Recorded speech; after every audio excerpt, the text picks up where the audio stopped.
বসো, ঠিক আছে এখন? এ নাও। পায়েল, কি করছো তুমি? মা ওষুধটা নিতে গিয়ে পড়ে গিয়েছিল এক্ষুনি। ফোনটা নিয়ে কি করছো কি তুমি? এই তো মায়ের সাথে একটু ফোনে কথা বলছিলাম। সব সময় শুধু মা আর মা। তোমার মা কি আমাদের বাড়ির খেয়াল রাখবে? তোমার নিজের সংসার হয়েছে, তাই নিজের সংসারের খেয়াল রাখো। এটা তুমি কি বলছো পবিত্র? আমি কি খেয়াল রাখিনি তোমার মায়ের? উল্টে আমি যদি তোমাকে জিজ্ঞাসা করি যে তুমি তোমার মায়ের যতটা খেয়াল রাখো তার 10% তুমি আমার মায়ের খেয়াল রেখেছো কোনোদিনও? রাখোনি। এত বছর তো আমাদের বিয়ে হয়ে গেছে, একবারও তুমি আমার মাকে ফোন করে জিজ্ঞাসা করেছো যে মা তুমি কেমন আছো? জিজ্ঞাসা করোনি। ব্যাপারটা সেরকম নয় পায়েল। ব্যাপারটা কি তাহলে সেটা তুমি আমাকে বোঝাও পবিত্র। আমি তো আমার শাশুড়িকে মা বলে মেনে নিয়েছি। তুমি কবে তোমার শাশুড়িকে মা বলে মেনে নেবে? কি হলো বলো।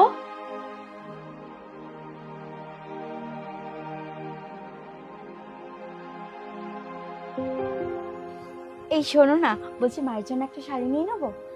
আমি তোমাকে এই কথাটাই বলতে যাচ্ছিলাম, তুমি আমার মনের কথা ঠিক বুঝতে পেরে যাও। মায়ের জন্য একটা ভালো দেখে শাড়ি নিই। আমি বলতে চাইছি টাকা নিয়ে তোমাকে কোনো চিন্তা করতে হবে না, তুমি ভালো করে শপিং করো।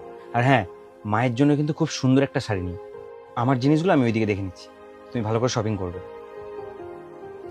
আমি তো আমার নিজের মায়ের কথা বললাম, ও কি সেটা বুঝতে পারলো না? ঠিক আছে, আমি পরে নিয়ে নেবো মায়ের জন্য।